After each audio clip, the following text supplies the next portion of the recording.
नमो वित्रागाय, नमो वित्रागाय, नमो अरिहंताणम, नमो अरिहंतानम, नमो सिद्धाणम, नमो सिद्धानम, नमो आयरीयाणम, नमो आयरियानम, नमो वज्जायाणम, नमो वज्जायानम, नमो लोए सव साहुणम, नमो लोये सव साहुनम, ऐसो पंचन मुक्कारो, ऐसो पंचन मुक्कारो, सव पावप्रणसनो, सव पावप्पनासनो, मंगलाणं च सव्वेसिं, मंगलानम च सव्वेसिम, पद्मं हवै मंगलम्।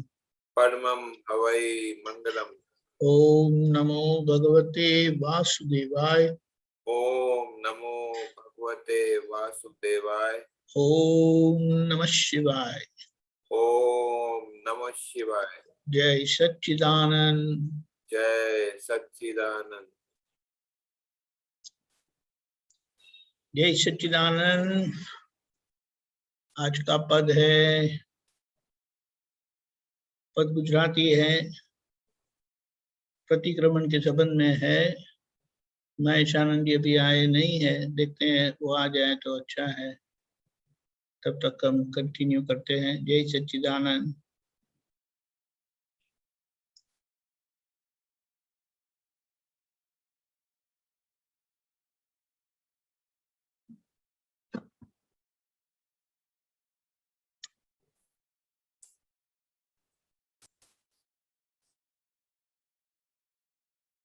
कश्यप जी आप अनम्यूट ही रखना। हाँ हाँ जी।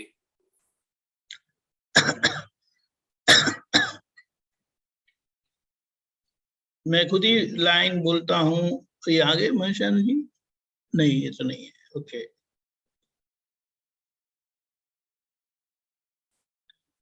तो अक्षय भाई गा सकते हैं ना, वो अच्छे से। क्या बताया? अक्षय भाई गा सकते हैं। अक्षय भाई।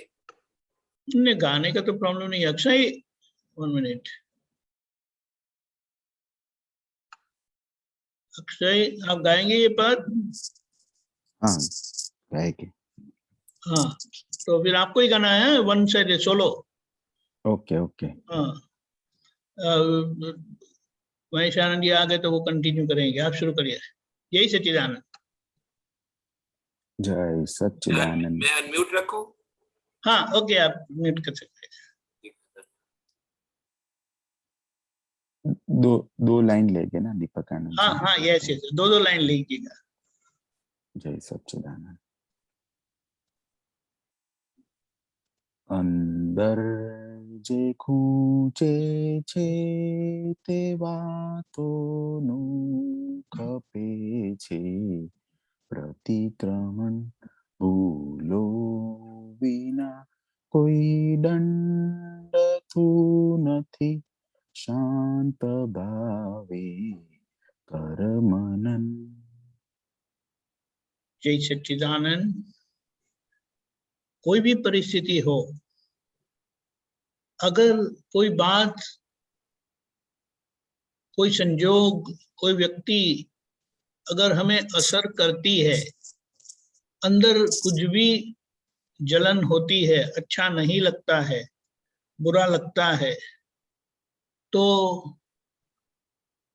वहां पर एक बात स्पष्ट हो जाती है कि हमारी कोई गलती है, क्योंकि गलती के बगैर हमें असर नहीं हो सकता।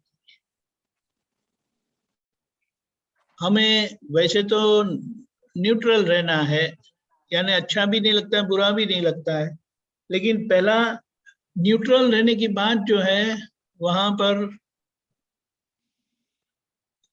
वितरागता आती है, निष्पक्षता आती है। और ये जो है अच्छा नहीं लगता है, तो वो जो अच्छा नहीं लगता है, तो वो कहीं ना कहीं हमारे अंदर द्वेष भाव खड़ा करेगा, और जो अच्छा लगता है वहां राग भाव खड़ा हो जाता है। तो यहाँ प्रतिक्रमण પાછળ બેહું તો સારું. એ અક્ષયભાઈ सॉरी. तो यहाँ बताना चाहते हैं कविराज जी के दादा ने क्या कहा है, जहाँ कुछ भी अंदर असर होती है तो वो प्रतिक्रमण के पात्र बनता है, प्रतिक्रमण उसका करना चाहिए, यानी उसे सुधार देना चाहिए. पहले तो हम ये थोड़ा समझ लेंगे कि अतिक्रमण और प्रतिक्रमण. एक ही मिनट है.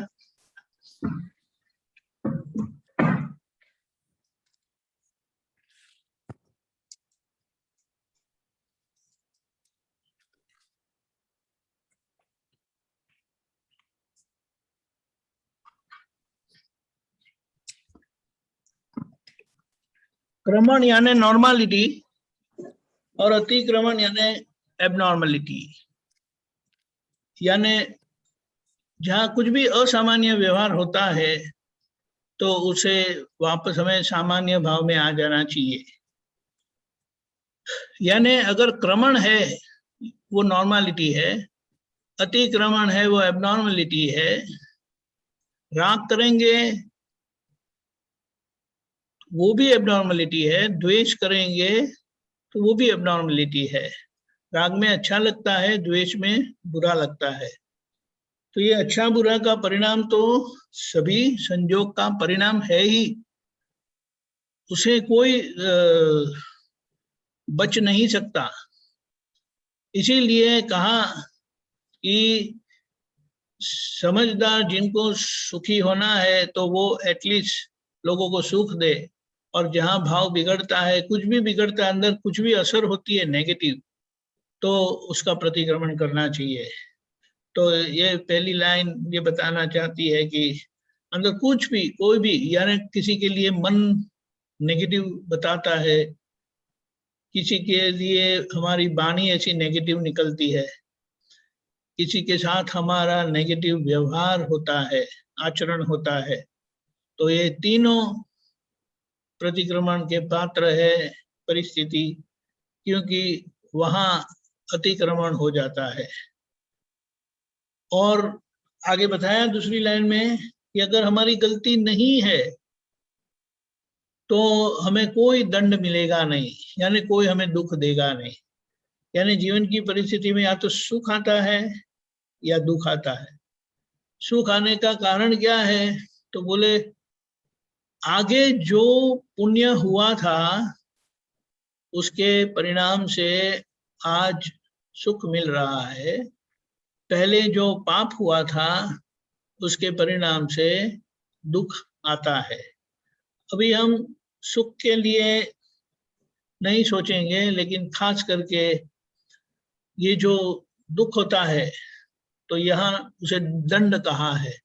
तो कोई भी दंड होता है ना, तो अपनी गलती के बगैर हमें दंड नहीं मिलता. और उसके बारे में ये बताया कि अगर दंड आता है, कुछ भी दुख होता है, तो शांत भाव से थोड़ा सोचो कि मुझे दुख क्यों हुआ. हम जो कहते हैं कि मुझे निरंतर निर्विकार रहने की शक्ति दो, तो निर्विकार का मतलब होता है असर मुक्त रहना. असल में असर मुक्त रहना, कुछ असर नहीं होनी चाहिए. लेकिन ऐसा हो जाने पर हमें बताया कि शांत भाव से, यानी ठंडे दिमाग से सोचो कि ये दंड क्यों आया मुझे. ये सारे विश्व में अगर मुझे कोई मिलता है तो मेरे साथ मुझे कोई दुख नहीं दे सकता, और अगर दुख देता है तो वो दंड है हमारी गलतियों का जो पहले हो चुकी है, और आज इसका परिणाम आता है. और आज का सारा जीवन जो है वह परिणाम स्वरूप है, उसमें कोई करने वाले नहीं है, वो कुदरती रचना है. कुदरत की रचना में हम आए हैं, और आज जो होता है वहां पर अगर ये हम समझते जाएंगे, ये दृष्टिकोण रखेंगे, तो हमारी प्रगति होगी और हम नॉर्मल होते जाएंगे. ओके, आगे. अनुपचारी चर्म चक्षु वाकु ऊंधु दाखवे उपचारे दिव्य चक्षु पुरुषार्थी जो हवे। ऐसा बताना चाहते हैं कि अनुपचारी चर्म चक्षु, ये जो दो हमारी आंखें हैं, वो कोई भी उपचार किए बगैर, कोई भी परिस्थिति में जो हमें कुछ भी किए बगैर होता है, स्पॉन्टेनियसली जो होता है, हमें कोई उपचार किए बगैर जो ऑन द स्पॉट हमें जो असर होती है कुछ देखने से, तो वहां जो उल्टा सीधा तो नहीं बताया, उल्टा बताता है, तो वो क्या है, वो आगे का हमारा कर्म का परिणाम है। क्योंकि ये चर्म चक्षु है ना, ये बाहर की जो आंखें बोले, वो बुद्धि के प्रभाव में है, और बुद्धि यानी अज्ञान के प्रभाव में है। तो वो अज्ञान हमें उल्टा बताएगा ही, वो कर्म का परिणाम है। इसलिए कहा कि अनुपचार यानी कोई भी उपचार किए बगैर वो अंदर ये परिस्थिति हो जाती है कि हम कुछ देखें और हमें तुरंत टेढ़ा या उल्टा दिखाता है। उपचार दिव्य चक्षु पुरुषार्थी जो हुए, उपचार से दिव्य चक्षु का उपयोग करके पुरुषार्थ से अब देखो कि ये जो हमें टेढ़ा या उल्टा दिखाई देता है, तो उसे हम सीधा देख सकेंगे। किस तरह से? तो बोले मेरी गलती के बगैर कोई मेरे साथ टेढ़ा नहीं हो सकता, कोई मेरे साथ उल्टा नहीं हो सकता। ये समझ से दिव्य चक्षु यानी जो ज्ञान की समझ है, ज्ञान की समझ वाली हमारी दृष्टि, उसका उपयोग करके उसके पुरुषार्थ से अभी हमें देखना है, यानी कि समझना है। जहां देखने की बात करते हैं, देखना, वहां समझना है। यानी एक परिणाम, कर्म के परिणाम से असर होती है, वहां कोई हमें उपचार करना पड़ता नहीं है, वो असर हो ही जाती है। और उपचार से यानी समझ से, दिव्य चक्षु का उपयोग करके हमें देख लेना है, समझ लेना है कि वो क्या है। तो वहां वो उल्टा सीधा हो जाएगा, टेढ़ा सीधा हो जाएगा। आगे उपयोग चूक्या जाण्यो त्याथी तूर्त शरु कर प्रतिक्रमण दोषित जोयो कोईनु वर्तन त्या खपे छे प्रतिक्रमण अंदर जे खूंचे छे ते वातोनु खपे छे प्रतिक्रमण। उपयोग का मतलब यह होता है कि ज्ञान का वापरना, यानी ज्ञान का इस्तेमाल करना, यानी उसको यूज करना है। तो अनुपचार से बुद्धि जो अज्ञान का प्रतीक है, अज्ञान का परिणाम है, वो टेढ़ा उल्टा दिखाएगा। तो उपचार से हमें सही समझ से देख लेना है। और वह अगर हम चूक जाते, यानी वह उपचार का मतलब है समझ के उपयोग से, दिव्य चक्षु के उपयोग से, तो वो अगर हम चूक जाते हैं और तो हमें तुरंत पता चल जाएगा, क्योंकि हम अंतरात्मा दशा में है और अंदर हम जागृत हुए हैं। और वैसे भी तुरंत अगर पता नहीं चलता है, तो थोड़ी देर के बाद, यानी जिनको ज्ञान दृष्टि नहीं है, उनके अंदर भी एक जागृति तो रहती ही है। कि अगर टेढ़ा उल्टा किसी को देख लिया तो उसकी असर हो जाती है, और जहां असर हुई तो वहां दंड है, वहां हमारी गलती है, तो शांत भाव से उसका मनन करना चाहिए। तो यहाँ वो अगर हम उपयोग चूक जाते हैं, यानी दिव्य चक्षु का उपयोग चूक जाते हैं, तो तुरंत, क्योंकि फिर वो जो बुद्धि ने बताया ना उसी को हम सही मानेंगे और उसकी असर में, उसकी पकड़ में आ जाएंगे। तो यहाँ पर जैसे हमें पता चलता है कि असर में हम बह गए, असर की असर में आ गए, तो वो बताता है कि बुद्धि के आंखों से हम चल पड़े और उसकी असर होती है, तो वहां तुरंत प्रतिक्रमण कर लेना चाहिए। ये सब समझदारी से समझने से हमारा एक अंदर निश्चय होता है कि अगर हम उपयोग चूक जाएंगे तो मैं प्रतिक्रमण करूंगा, अगर कोई असर आती है तो मैं प्रतिक्रमण करूंगा, कुछ भी असर हुई तो प्रतिक्रमण करूंगा। ये ये पद का उपयोग इस तरह से हो जाता है। ये पद पढ़ने से, गाने से, बोलने से एक प्रकार का हमारा चिंतन होता है, और वो चिंतन से हम, हमारा एक निश्चय बन जाता है, निर्णय हो जाता है कि ऐसी परिस्थिति में मैं प्रतिक्रमण करूंगा। तो उसके आधार पर जब ऐसा कुछ होगा हमारे जीवन में, तो अंदर ये लाइट हमें देगी और हम तुरंत उसका प्रतिक्रमण कर लेंगे, उसे सुधार लेंगे। किसी को भी दोषित देखा, किसी का भी आचरण हमने दोषित देखा, तो वह प्रतिक्रमण के पात्र है। क्योंकि जो कुछ भी आज हमारी नजरों से, पांच इंद्रियों से हमें जो दिखाई देता है, सुनाई देता है, समझ में आता है, वो कुदरत का आज परिणाम है। आज कोई करने वाला नहीं है, यानी आज कोई करता नहीं है, वो कर्म का परिणाम है। और वहां पर कोई भी कारण के बगैर कार्य नहीं है, कारण कर्म है और कार्य कर्म फल है। और कर्म फल का परिणाम क्या आता है कि हमें सुख दुख आता है।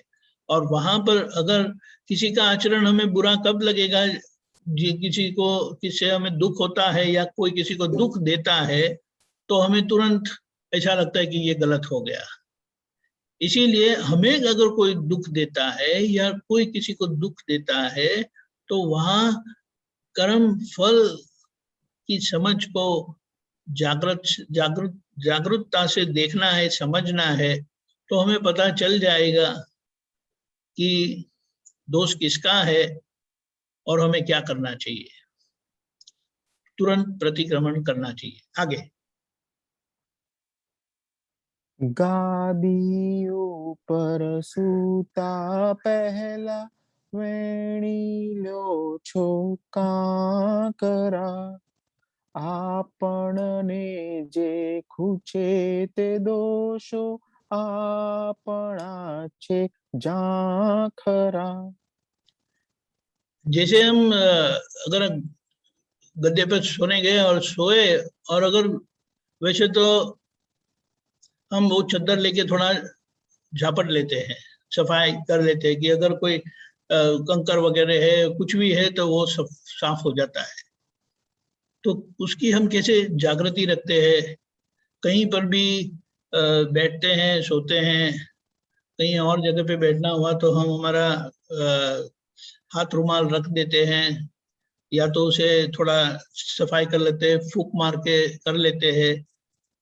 तो जैसे हम वह करते हैं, खादी पर सोने से पहले हम कंकर को निकाल लेते हैं, उसी तरह से हमारे जीवन में हमें कुछ भी अंदर चुभता है, कुछ भी असर होती है, वह दोष है हमारा। और वह, जैसे वो कंकर है, कांटे है, ऐसे उसे हटा देना चाहिए, निकाल देना चाहिए। आगे। अंत करण ने जकड़ी राखे रागी द्वेषी संकलन દીધેલું તે પાછું જ આવ્યું વિશ્વમાર્ગ સંસરણ ભૂલો વિના કોઈ દંડ તું નથી શાંત ભાવે કરમનન। अंतस्करण में मन, बुद्धि, चित्त, अहंकार आता है और अंतस्करण की परिस्थिति में खास करके मन और बुद्धि जो है वो क्या पकड़ में आ जाती है, वो हमें पकड़ती है। तो अगर हमारे अंतस्करण को कोई पकड़ लेता है तो समझ लेना है कि वहां पर किसी न किसी प्रकार का राग या द्वेष के परिणाम है। संकलन यानी उसका परिणाम है, वरना वो होगा नहीं। क्योंकि जब ऐसी परिस्थिति नहीं होती तब हम बिल्कुल स्वस्थ होते हैं, बाहर से भी और अंदर से भी हम स्वस्थ रहते हैं। तो कुछ भी असर अंदर होती है, अंतस्करण को बिल्कुल पकड़ के रखते हैं, तो वो समझ लेना है कहीं ना कहीं राग यानी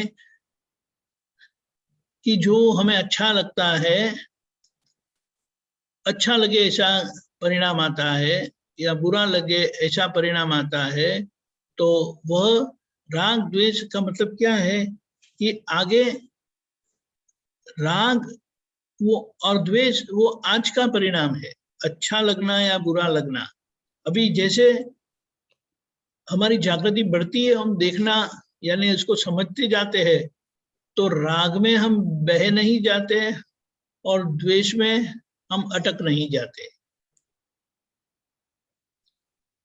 राग में बह नहीं जाते यानी उसमें तन्मय आकार एकाकार परिणाम नहीं होता है, और द्वेष में हम अटक नहीं जाते, उसकी असर में नहीं आ जाते। लेकिन ऐसा होता है तो समझ लेना है कि कहीं पर हमारी गलती है। और क्या समझना है, जो दिया हुआ है वही वापस आया है। और ये विश्व मार्ग जो है समसरण मार्ग बताया है। समसरण का मार्ग क्या मतलब क्या है, बहते जाना, बहते जाना। जैसे पहाड़ के ऊपर से जो पानी बर्फ पिघलता है और पानी छूटते छूटते नदी बन जाती है और वो नदी बहते बहते सागर तक जाती है, उसी तरह से ये जीवन व्यवहार जो है वो एक बहाव जैसा है, उसे समसरण मार्ग बोलते हैं। कि ये होता ही रहता है, बहते जाते हैं बहते जाते हैं। मतलब क्या है, पहले की परिस्थिति में यानी कारण में कर्म बनते हैं और उसका परिणाम भुगतने के लिए हमारा जीवन व्यवहार चलता है। और जब कर्म के परिणाम आते हैं यानी पहले के जन्म में कर्म बने कारण स्वरूप, उसका एक थोड़ा क्विकली थोड़ा वो समझ लेते हैं। ज्ञान नहीं है यानी ज्ञान दृष्टि नहीं है, तो उसे क्या होता है, सुख जो पुण्य का परिणाम है और दुख जो पाप का परिणाम है, हम बोलते जरूर से है सब पाप पुण्य का खेल है, कर्म के फल भुगतते हैं, लेकिन जब उसका फल आता है तब उसकी असर में आ जाते हैं और वहां पर नए राग द्वेष होते हैं। अभी यहाँ पर एक बात समझनी है कि ये जो शरीर मिला है वो कर्म का परिणाम है। वो शरीर को प्रतिष्ठित आत्मा कहा गया है, यानी जैसी प्रतिष्ठा आगे पहले हुई है, की है नहीं, करने वाले हम नहीं है। हमारा जन्म ये जन्म से ही है, हमारा जन्म यानी मैं अक्षय हूं करके। अक्षय को जन्म आपने नहीं दिया, माता पिता औपचारिक निमित्त है, लेकिन जो आगे कर्म बने थे वो कर्म के अनुसार आपका जहां उसका फल भुगतने को मिलेगा, तो माता पिता निमित्त बनते हैं और आपका जन्म होता है। अक्षय जी, आप समझ गए? हाँ, समझे। क्योंकि पहले आगे के जन्म में एक हम उदाहरण ले कि आप मगन भाई थे, तो अपनी मगन में यानी अपने ख्यालों में आपने जो माना सही, जो माना गलत, उससे पाप पुण्य का कर्म बने। बांधने वाले मगन भाई थे, क्योंकि मैं मगन भाई हूं करके पिछले जन्म में वो सारे जिए सारा जीवन, और उसके परिणाम से ये अक्षय जी बने। अक्षय आपको नाम मिला पहचानने के लिए, लेकिन आपने मान लिया कि मैं अक्षय हूं। तो और माना क्या, ये मेरा शरीर है, मन मेरा है, बुद्धि मेरी है, चित्त मेरा है, अहंकार मेरा है। आप समझ गए? तो आपका अस्तित्व यानी मैं अक्षय हूं करके, तो एक उसका उदाहरण ले लेते हैं। किसी ने मगन भाई को गाली दी, तो आपको क्या एहसास होता है? अरे यार, कोई मगन भाई को गाली दे रहा है, मैं मगन भाई नहीं हूं। और अगर वास्तव में वो मगन भाई ने ही आपको गढ़ा था, ये जो अक्षय है ना, वो मगन भाई का ही प्रोडक्ट है, फिर भी आपको वो असर होगी नहीं, क्योंकि आप जानते हैं कि मैं अक्षय हूं, मैं मगन भाई नहीं हूं। आप समझे? हाँ। हम जो बार बार कहते हैं मैंने कर्म बांधा था, मैंने कर्म बांधा था, तो यहाँ पर ये सुधारना जरूरी है, ये अक्षय मेरा प्रोडक्ट नहीं है। क्योंकि जो व्यवहार से मैं था, मैं करके जिया, मगन भाई जो मैं करके जिए, उस व्यवहार ने अक्षय को जन्म दिया। उस व्यवहार नहीं था।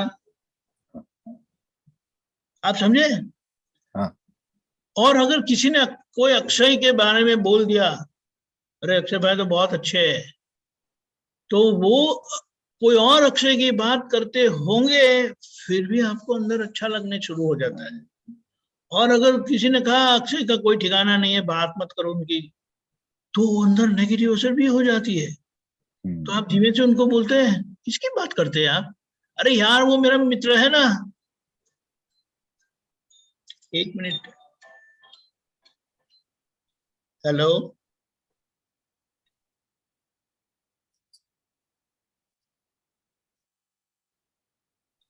हाँ, तो असर हो जाती है। वो अगर बात करते कोई और अक्षय की, एक मिनट। हेलो।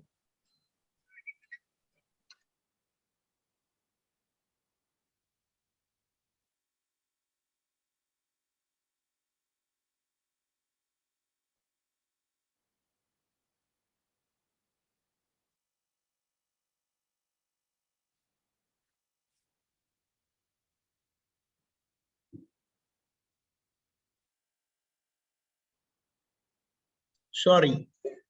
तो ये बात है, आज हमें ज्ञान मिलने पर पता चला कि मैं अक्षय नहीं हूं, लेकिन अक्षय की हस्ती को समझ लेना है। और जब अगर हम कहते भी हैं कि मैंने कर्म बांधे थे, तो वहां ये समझ रखना है कि मैं यानी कौन, तो आपको असर नहीं होगी। नहीं तो अगर अच्छा अच्छा कुछ परिणाम आता है ना, तो हम आसमान में उड़ने लगते हैं, और अगर कोई बुरा परिणाम आता है तो हमारा हृदय बैठ जाता है, दिल बैठ जाता है कि मैं इतना बुरा करके आया हूं, अरे वो मैं हूं ही नहीं। उसका मतलब क्या होता है कि अक्षय को मैं अक्षय हूं करके बोलते हैं ना आप, नामकरण विधि यहां हुई है, और उसको जन्म देने वाले आप नहीं है। जैसे अनाथ आश्रम से लेके आते ना बच्चे को, ऐसा है। यानी आप उसके माता पिता नहीं है। आप समझ रहे हैं? अच्छा, समझे। अक्षय बहुत है पर बहुत गहरी बात है। हम बार बार कहते हैं जो मैंने कर्म किए थे, अरे लेकिन आपने कर्म तो ये जन्म में किया, और इसका परिणाम ये नहीं है, ये तो आगे का हुआ है वो, और आगे आप थे ही नहीं। मैं अक्षय हूं करके जीते हैं वो, यही लाइफ की बात है, यही जन्म की बात है। तो एक बहुत बड़ा बोझा हट जाता है। और उसके लिए ये ज्ञान का जो वाक्य है ना, मैं टंकोत्कीर्णवत ऐसा शुद्धात्मा हूं, उससे ये जाहिर होता है, उससे ये अनुभव होता है कि ये मैं इनसे बिल्कुल अलग ही हूं। उसका करने वाला व्यवहार से भी मैं नहीं हूं। आप समझ गए? से भी नहीं। देखो, पेरेंट अगर पेरेंट ही नहीं, पेरेंट हुई नहीं इसका, पेरेंट ही नहीं हूँ मैं हूँ तो ફસાયેલો છું એવી જ થયું ને કે मैं પેરેન્ટ જ फंसा हूं, નથી। मैं अज्ञान से फंसा हूं बस। हाँ, ज्ञान से फंसा हूँ। मेरी गलती अज्ञान की ही है, और मुझे ज्ञान हो गया।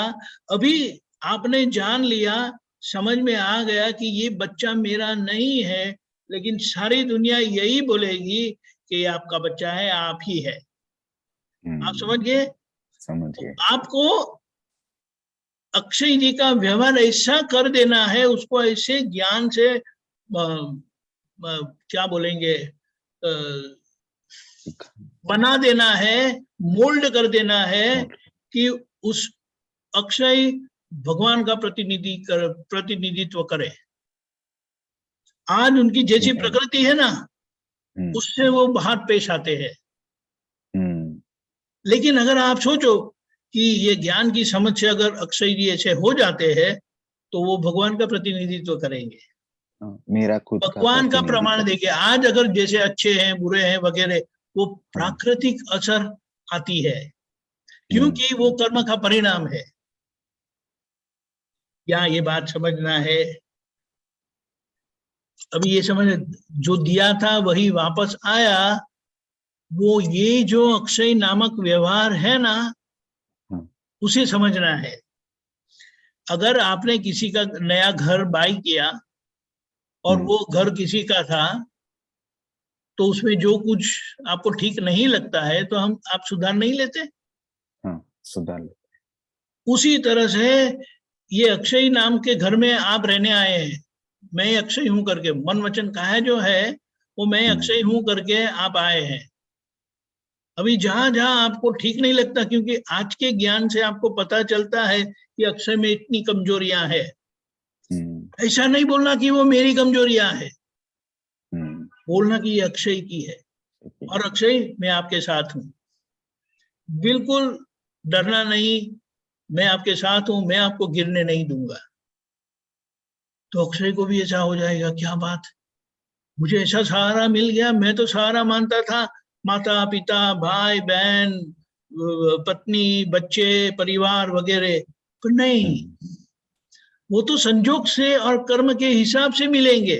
और जहां जहां हिसाब खत्म हो जाता है वो दूर चले जाते हैं। अरे मम्मी तुम मत जाओ, पापा तुम मत जाओ, नहीं बोले नहीं ये कुछ नहीं कर सकता हूँ, मेरे हाथ में नहीं है रहने का, मेरी भी बहुत इच्छा है साथ में रहने की। आप समझ गए? तो सही सहारा मिल जाता है। इसीलिए ज्ञान, इसीलिए दादा वो सही सहारा है, आधार है। ज्ञान ही सर्वोपरि है। दादा सर्वोपरि बोले न, सर्वोपरि दादा, ये समझना है हमें। आधार उस ज्ञान स्वरूप दादा का लेना है, जो मेरा स्वरूप है, जो मैं हूं। आप समझ गए? हाँ, समझ गए। बहुत बढ़िया है, बहुत बढ़िया है। आगे बढ़े अपनी, अगेन यहाँ समझ लेना है। ભૂલો વિના કોઈ દંડતું નથી, શાંત ભાવે કર મનન, આપણી કીધેલી ભૂલો આપણી છે, ऊपरी, नहीं तो आत्मदेवने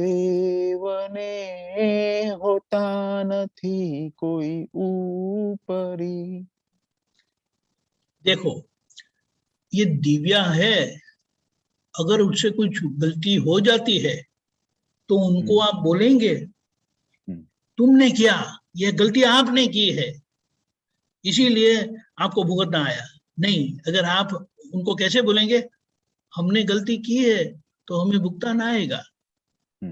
आप समझे? तो उनको आरोप भी नहीं लगेगा, उसको समझ में आ जाएगा। अपनी भूल, आपकी भूल बताएंगे तो उनको लगेगा।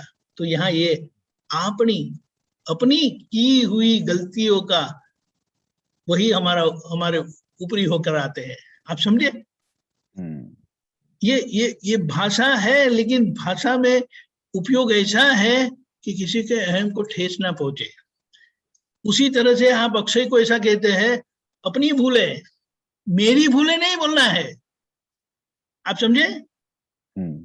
तो उससे उसे ये महसूस हो जाता है, आप जब बोलते हैं ना तो वो उसमें उसकी असर में नहीं आते।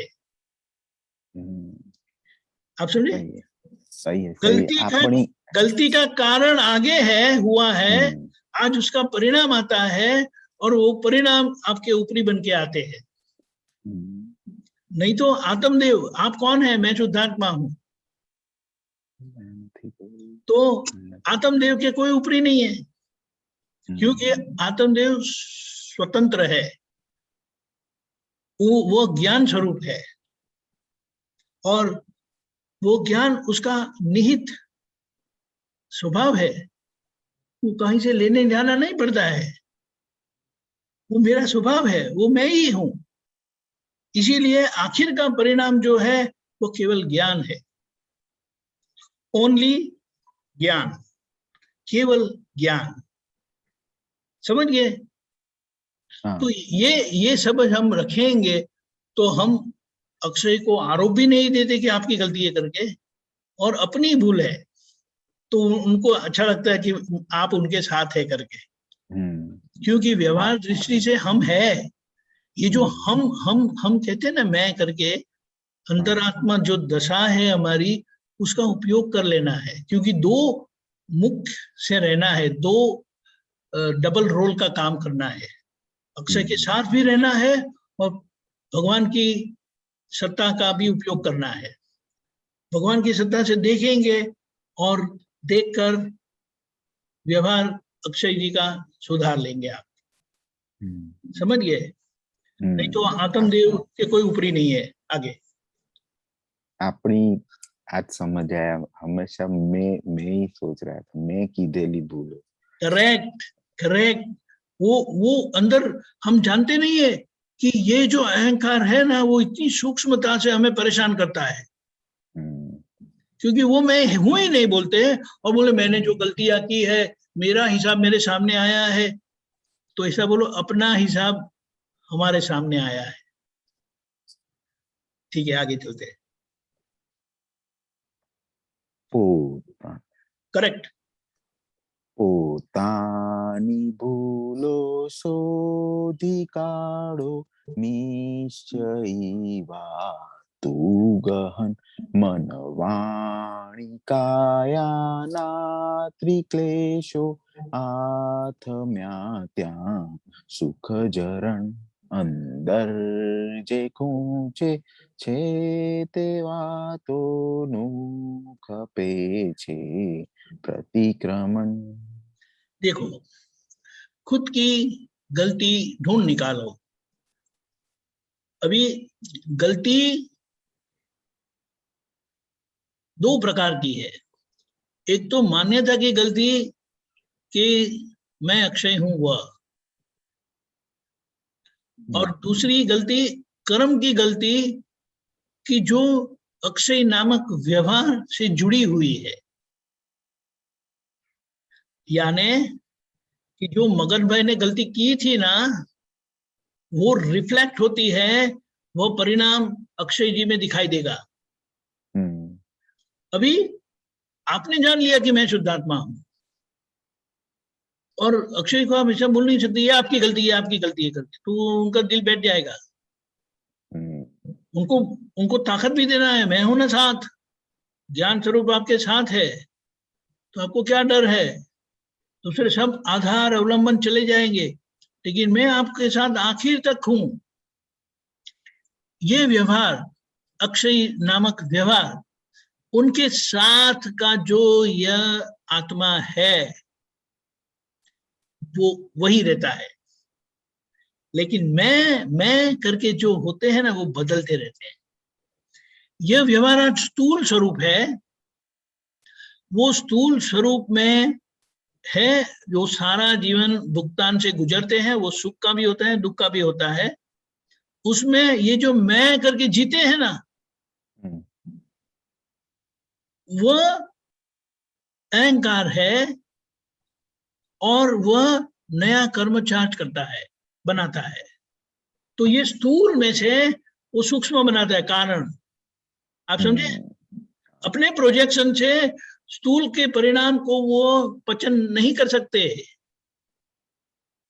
आत्मा तो आत्मा ही है, परिणाम परिणाम ही है, लेकिन परिणाम को वो खुद जो जीते हैं, मैं नामक, ये अभी अगर देखे मैं अक्षय जी, आप समझे, तो वो खोए हुए जीते हैं, समझदारी से नहीं जीते। इसीलिए ये स्थूल में से सूक्ष्म बनाते हैं, और जब ये अक्षय का आयुष्य खत्म होता है, तो वो सूक्ष्म जो कारण स्वरूप बना, उसके साथ यह आत्मा आगे जाता है। यह आत्मा बदलता नहीं है। तो ये व्यवहार स्थूल में से सूक्ष्म, स्थूल में से सूक्ष्म, ऐसे कितने जन्म गुजारे। वो गुजरते गुजरते देवगति में गए, स्वर्ग में गए, नरक में गए, मनुष्य में आए, जानवर में गए, कहाँ कहाँ नहीं गए। तो उस पर इतना सारा लेप लगा है कर्म का, लेकिन ज्ञानी पुरुष की कृपा होने से वो बहुत करके जो था वो सब निकल गया। अभी जो बच्चा हुआ है उसकी स्थिति कैसी है? तो अक्षय नाम और नाम से जुड़ी हुई माया,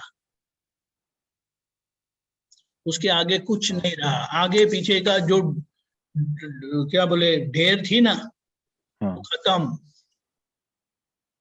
वो ढेर गया ना, उसे क्या बोलते हैं? अनंत अवतार भटकाने वाले जो कर्म का ढगला था ना, ढेर थी ना, वो गया। इसीलिए हम जागृत रह सकते हैं। हम जागृत हुए और हम कहते हैं मैं शुद्धात्मा हूं। अभी यह जो कर्म की स्थिति ज्ञानी पुरुष की कृपा के बाद होती है, बनती है, वो श्रीमद् रामचंद्र जी ने ऐसा बताया, हाथ में धूल लगी हुई है तो कैसे सफाई करते हैं? कैसे सफाई करते हैं? तो ऐसा फूक मारते। इतना ही करना है, और इसके लिए हमें आज्ञा दी है।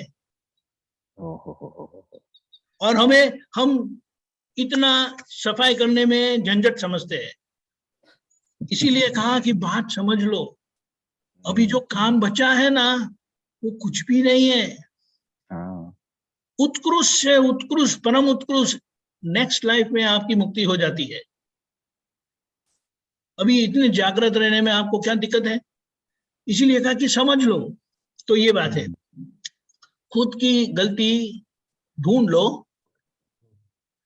अगर आप समझ गए, यानी दो गलतियां हैं। एक जो कमजोरी गलतियां मगन भाई की थी, जो अक्षय में है, और जो व्यवहार अक्षय नामक व्यवहार है वो नॉर्मल नहीं है। तो उसको नॉर्मल करना आपकी जिम्मेदारी बन जाती है, क्योंकि आप उनके साथ जुड़े हैं। मैं, आप समझे? और वो मैं दो दृष्टि से काम करता है। निश्चय दृष्टि से शुद्धात्मा हूं, तो निश्चय दृष्टि से देखते हैं, समझते हैं, पहचानते हैं, और व्यवहार दृष्टि से जो अक्षय का कमजोरी है उसको ठीक कर लेते हैं। और ये समझ से रहेंगे तो आप सही दिशा में है। लेकिन ऐसे रहने में भी गलतियां होती है, यानी अक्षय को ठीक करने में भी गलतियां होती है, और दूसरा ये जो समझ से रहना है कि ये व्यवहार है, वो व्यवहार मेरा नहीं है, मेरे साथ जुड़ा हुआ है, इसीलिए मुझे ठीक करना है। ये समझ गए? हाँ। जैसे महावीर भगवान को कान में वो कीले लगाए तो उनको तुरंत पता चल गया कि ये पुद्गल, ये व्यवहार जब वासुदेव नारायण थे तब जो गलतियां हुई थी, वो गलती का परिणाम इतने अवतारों के बाद अभी उसका टाइम आया। वो टाइम किसी के हाथ में नहीं होता है, वो टाइम कुदरत के हाथ में होता है, लेकिन ऐसे समय में आया। लेकिन वो बात समझ गए और उसमें से निकल गए। उन्होंने, जिन्होंने कान में चुगाया उनको दोषी नहीं देखा, क्योंकि गलती इस व्यवहार की थी और इस व्यवहार को उस गलती में से निकालने के लिए सामने वाले निमित्त बने, बस। वो निमित्त दोषित नहीं होते, समझ गए? हाँ, समझ गए। निमित्त दोषित नहीं होते। तो ये समझ मिलने से हम बिल्कुल इत्मीनान हो जाते हैं, आराम हो जाता है कि चलो बात समझ में आ गई। तो खुद की गलती ढूंढ निकालो, वही निश्चय मूल बात है। मन वाणी काया के त्रिक्लेश शांत हुए तो वहां सुख खुला होगा। उसका मतलब क्या है कि व्यवहार से आपको सुख आएगा। ऐसा है, कुछ भी जो होता है ना, होने की परिस्थिति अक्षय के बाहर ही है। बाहर से कोई ना कोई निमित्त बनता है और अक्षय के मन में असर होती है, अक्षय की वाणी में असर होती है, क्योंकि मन ऐसा विचार स्पंदन फेंकता है, ये कोई ढंग है, ऐसा नहीं होना चाहिए, ये गलत है, और उससे जुड़ा हुई वाणी निकलती है, मैं छोड़ूंगा नहीं, अच्छे बुरे शब्द भी निकालते हैं। और आचरण भी ऐसा होता है कि वो भरा हुआ है, कर्म का फल है, और वो जो परिणाम है ना, वो आपको परेशान करता है। लेकिन यहाँ पर ये ज्ञान की समझ से आप वो मन को भी समाधान देते हैं। जहां मन को समाधान हो जाता है तो वाणी उसको अनुसरती है, फॉलो करती है, वो शांत हो जाती है, और उसके पीछे आचरण आपका ऐसा हो जाता है, समझ गए? इसीलिए सारा पुरुषार्थ मन के लेवल पर है। दादा ने क्या कहा, हम मन को फॉलो नहीं करते, हम अपने सिद्धांत को फॉलो करते हैं। मन कभी पलट जाए कुछ कह नहीं सकते, लेकिन हम मन हमारे सिद्धांत को फॉलो करते हैं। 9 कलम वो मेरा सिद्धांत है, जैसे कि वो मन उसके पक्ष में बताए या ना बताए वो मेरा लक्ष्य नहीं है। मैं अपने सिद्धांत को, वो कलम को फॉलो करता हूं, समझ गए? तो इससे ये समझ से मन वचन काया के क्लेश शांत हो जाएंगे, तो वहीं से सुख की उत्पत्ति होगी, समझ गए? आगे त्रिकरण जुदा छे तेने माही संघर्षोनु युद्ध आखो दीर्घवाट माने रात ना बेचैन मुद।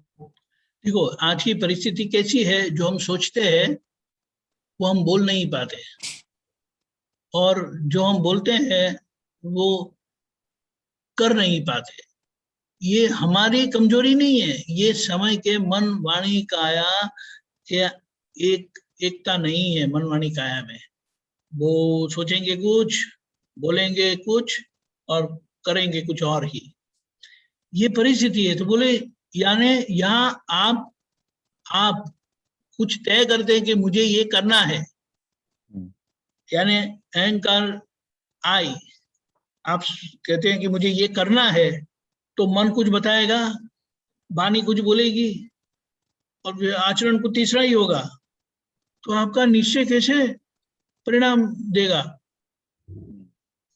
समझ गए?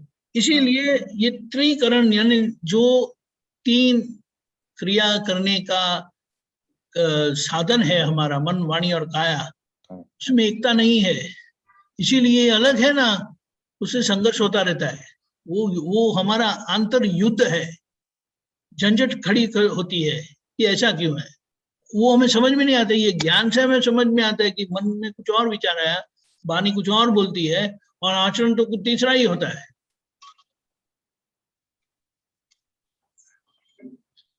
पर आपने आगे की लाइन में बोला कि मन वाणी काया ना त्रिक्लेशो में, आपने बोला मन में जैसा विचार वैसा वाणी में, और फिर वैसा कार्य होता है। उसको फॉलो करता है, लेकिन हम मन को समाधान दे देते हैं, तो मन शांत हुआ तो वाणी शांत हो गई और आचरण ऐसा हो गया। आप समझ गए? ये ज्ञान के परिणाम से क्लेश शांत होंगे। आप समझ गए? यानी उसकी बिगिनिंग मन ही आप रिपेयर कर दिया तो आगे कुछ चलता नहीं है। ठीक है ना? समझ गए? हाँ, पर ये नेक्स्ट लाइन में ये त्रिकरण जुदा छे, यानी त्रिकरण अलग है, यानी ये त्रिकरण अलग है, वो सभी का है, यानी परिणाम ऐसा है। लेकिन परिणाम में वो, अगर आपने मन को समाधान दे दिया तो मन के आधार पर वो वाणी आ ही जाएगी, तो वो वाणी को फॉलो नहीं करेंगे आप। बात सही है, वो आचरण धीमे धीमे ऐसा होता जाएगा। आप समझे? हाँ हाँ हाँ। ये मन ने कुछ बताया, आपको बोलना है लेकिन वाणी निकलती नहीं है, आपको करना है लेकिन वो व्यवहार आचरण अच्छा होता नहीं है, लेकिन वो आपने समझ लिया तो वो क्लेश स्वरूप नहीं रहते, वो धीमे धीमे उसका प्रतिक्रमण करने से वो ठीक होते जाते हैं। ऐसा है। तो ये जो अलग है तो उनको ये संघर्ष रहता ही है, ये बात है। इसीलिए सारा दिन इधर उधर दौड़ते रहते हैं, और सारे दिन में कुछ ठीक नहीं रहता है तो रात को बेचैन मूड से वो सो जाते हैं, परेशानी से सो जाते हैं। इसीलिए कहा कि सारे दिन का सरवैया बोलते हैं ना, कंक्लूजन निकलता है। सारे दिन का कंक्लूजन आता रहता है, उसे सरवैया बोलते। तो अगर सारे दिन अगर आप ज्ञान की समझ से रहे तो आपका शाम को रात को आप बड़े स्वस्थ रहेंगे, आपको रात को नींद अच्छी आएगी। तो ये सारा दिन भागी दौड़ी में जाती है तो रात को आपको शांति नहीं होगी, परेशानी रहेंगे। ठीक है?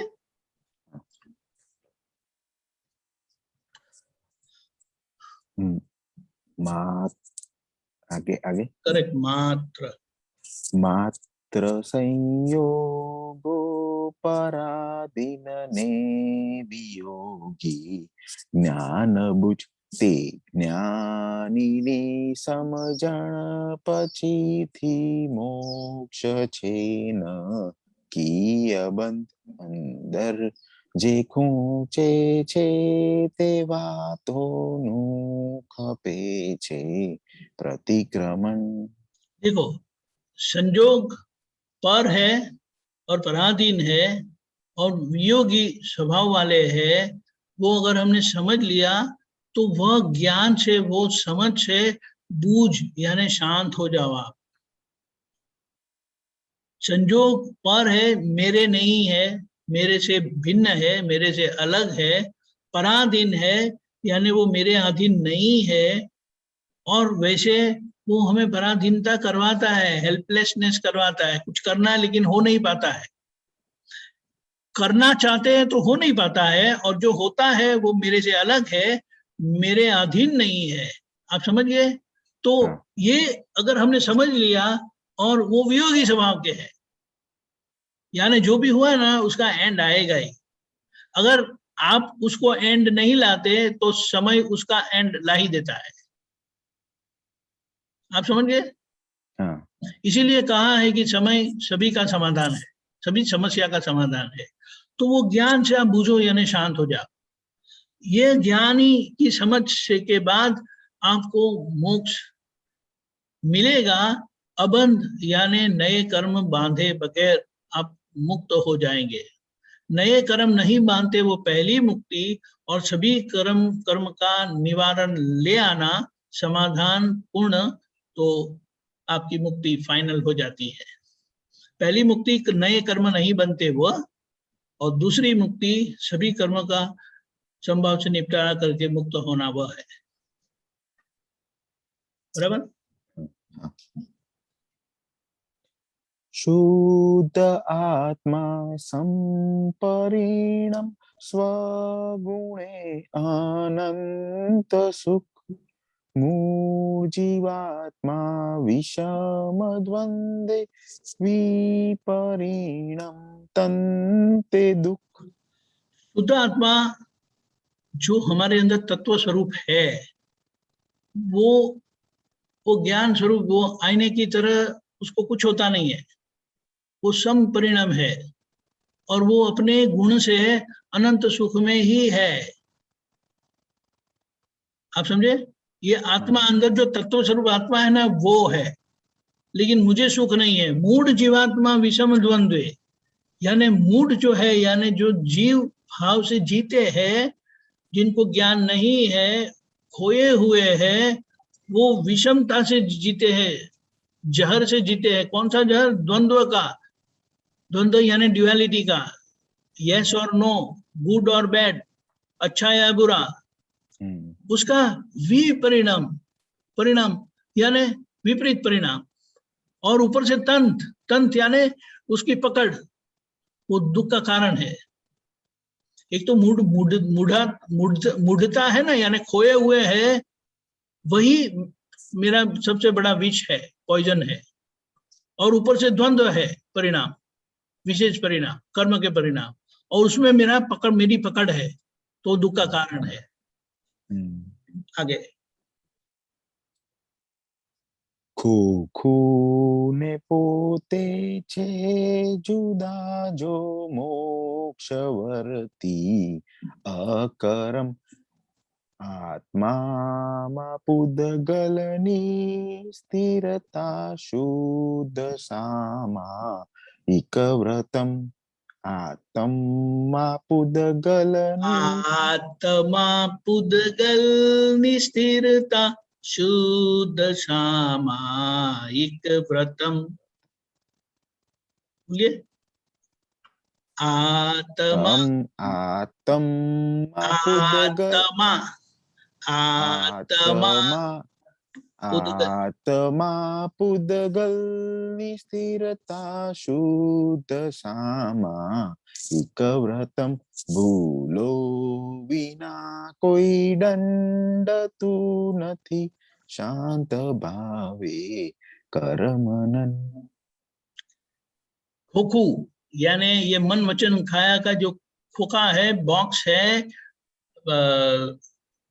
गठरी है, बक्सा है, और मैं आत्मा अंदर अलग हूं, वह मोक्ष का अनुभव करवाए ऐसा अक्रम, यानी सीधा ये जो अनुभव हमें दादा ने करवाया है, वो हमारी सबसे बड़ी उपलब्धि है। वरना इसको ठीक करना, वो क्या बोलते हैं, वो लोहे के चने चबाना जैसा बात हो जाती है। लोहे के चने होते हैं ना, तो कैसे चबाएंगे?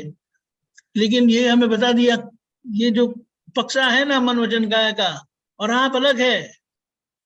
और ये अक्रम की सबसे बड़ी उपलब्धि हमें ये समझा दिया कि जो हकीकत में पुद्गल और आत्मा अलग ही है, अलग ही थे, और अलग ही रहेंगे, वो स्वभाव है, उसका गुण है।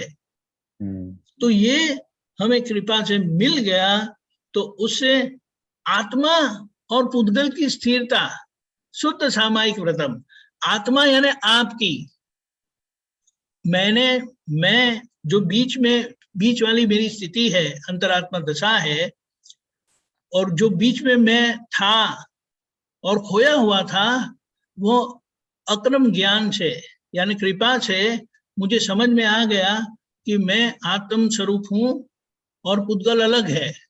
और मेरा ठिकाना हो जाने पर अब मैं पुद्गल के साथ यानी ये नामधारी के साथ, ये बक्से के साथ पूरी स्थिरता के साथ रहता हूँ, वो मेरी शुद्ध सामायिक है। और व्रतम यानी वो मुझे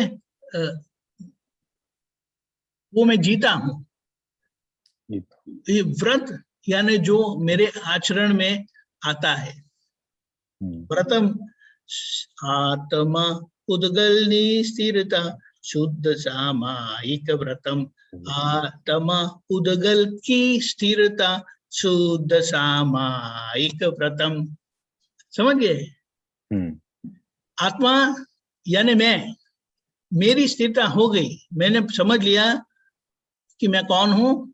और पुद्गल, क्योंकि मैं कौन हूं वो समझ जाने पर मुझे पुद्गल की पहचान हो गई, क्या है, कैसा है, कर्म क्या है, बंधन क्या है, मुक्ति क्या है।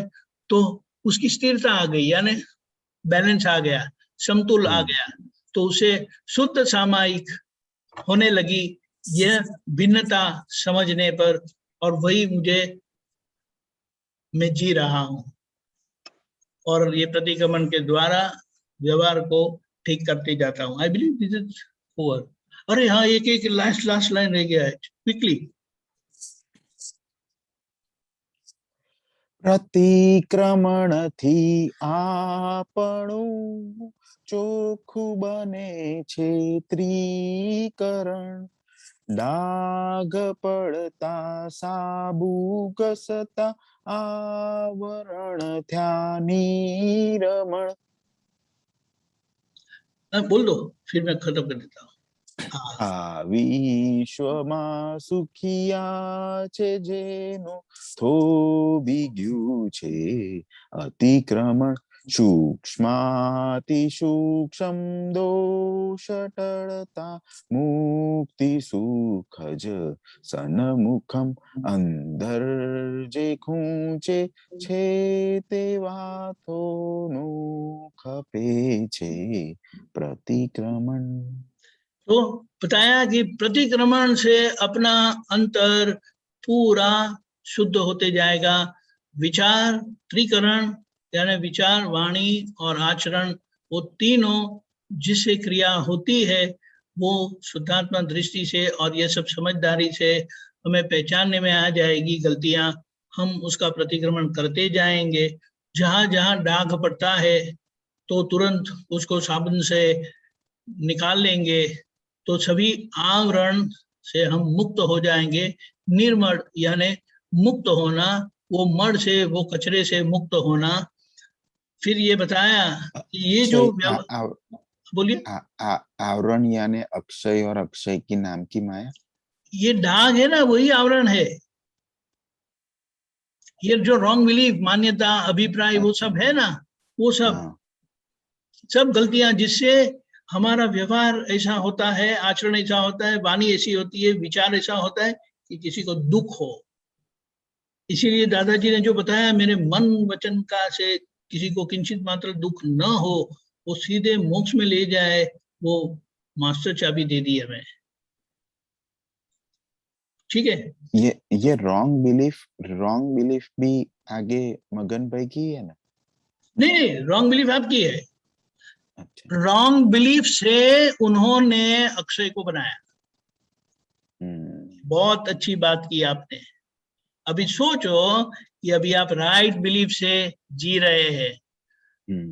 मगन भाई के फल से, मगन भाई के बच्चे के साथ आप राइट बिलीफ से रहते हैं, तो अभी आपका ये आज्ञा के पालन से आपका जो प्रतिष्ठित आत्मा कारण स्वरूप बन रहा है, वो महाविदेह क्षेत्र ले जाए, उसकी तैयारी हो रही है।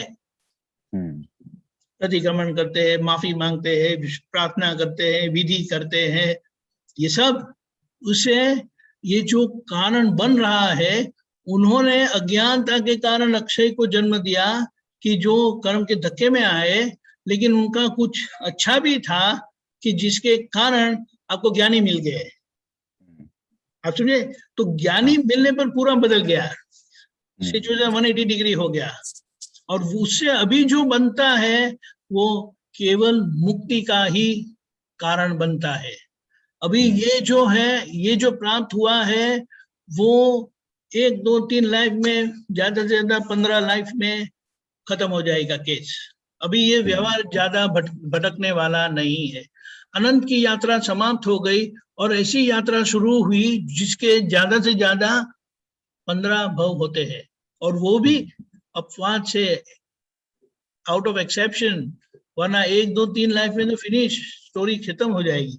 तो पता है फिर ये विश्व में सुखी कौन है? जिनका अतिक्रमण अटक गया, यानी गलतियां मिट गई। तो ये समझ से जब हम जिएंगे, ये जागृति से जिएंगे, ये निश्चय से जिएंगे और प्रतिक्रमण करते रहेंगे। इसीलिए कहा हमारे पास 2 ही बातें रही है, निश्चय, आज्ञा का निश्चय, और जहां जहां आज्ञा चूक जाते हैं उसका प्रतिक्रमण। ये नाम और नाम की माया का जो व्यवहार है, उसमें यह प्रतिक्रमण कर करके हमें निकल जाना है, और ज्यादा कुछ व्यवहार रहा नहीं है। और आखिर में बताया, सूक्ष्माति सूक्ष्म दोष निकल जाने पर मुक्ति सुख सन्मुख, यानी अपने आप मुक्ति मिलेगी। मुक्ति के पीछे दौड़ना नहीं है। जैसे हम जीपीएस को फॉलो करते तो घर आ जाता है ना, हमारा डेस्टिनेशन आ जाता है ना, तो वही हमारी जर्नी की चैलेंज है। सबसे बड़ा चुनौती हमारी है ना, वो वही है, और वही बोले थ्रिल है, एंजॉयमेंट है, जो कहो वो यही है। क्योंकि डेस्टिनेशन आ जाने पर तो फिनिश, घर पे जाके आराम कुर्सी पर जाके सो जाने का, खाना खा के। समझ गए? हाँ। जय सच्चिदानंद। जय सच्चिदानंद। अरे बहन बोलिए क्विकली। स्वामी जी, ये बहुत मजा आया ये इसमें, लेकिन एक ये बताइए कि तो ये जो मगनलाल का जो आपने अभी एग्जांपल दिया ना, तो यहाँ पे जो जिसने ये सब किया हुआ है, तो आज ये आज्ञादाता क्या किया हुआ है? क्या किया हुआ है?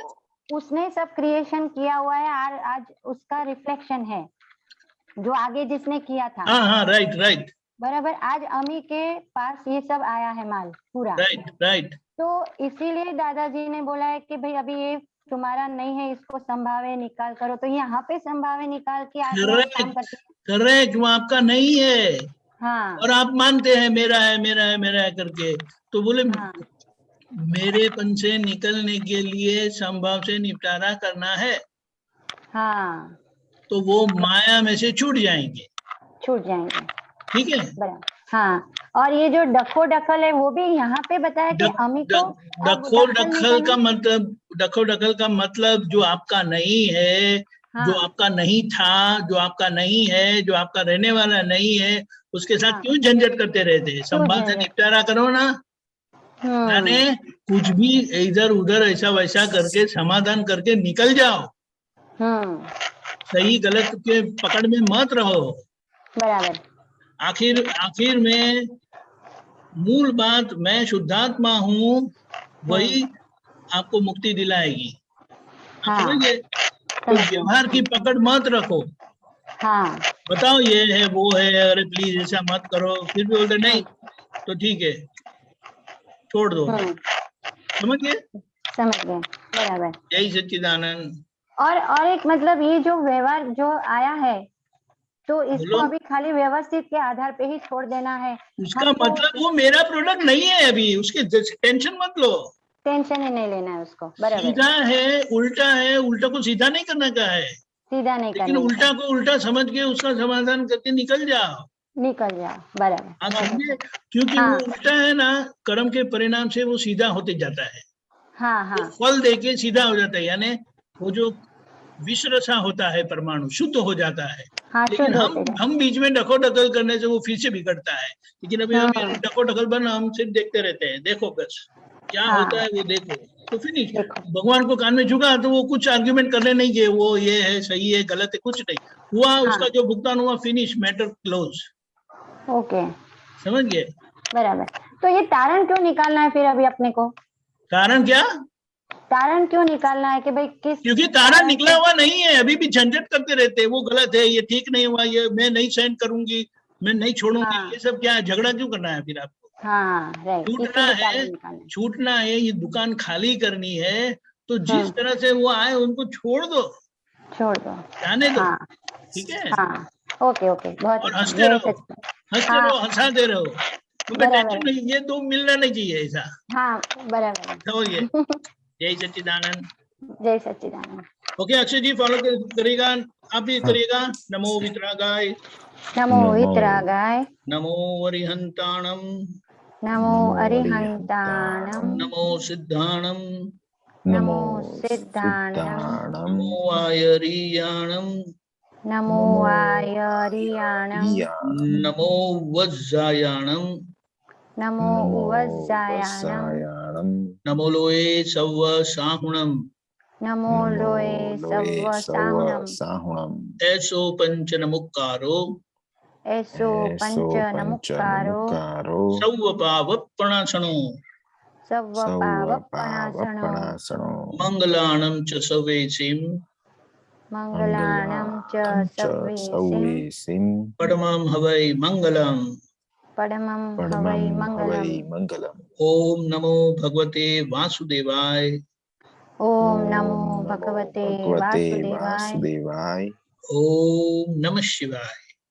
ओम नमः ओम नमः शिवाय। शिवाय। जय सच्चिदानंद, जय जय सच्चिदानंद। सच्चिदानंद। जय सच्चिदानंद, सभी को जय सच्चिदानंद। अब क्लोजिंग राइट अवे क्योंकि टाइम हो चुका है।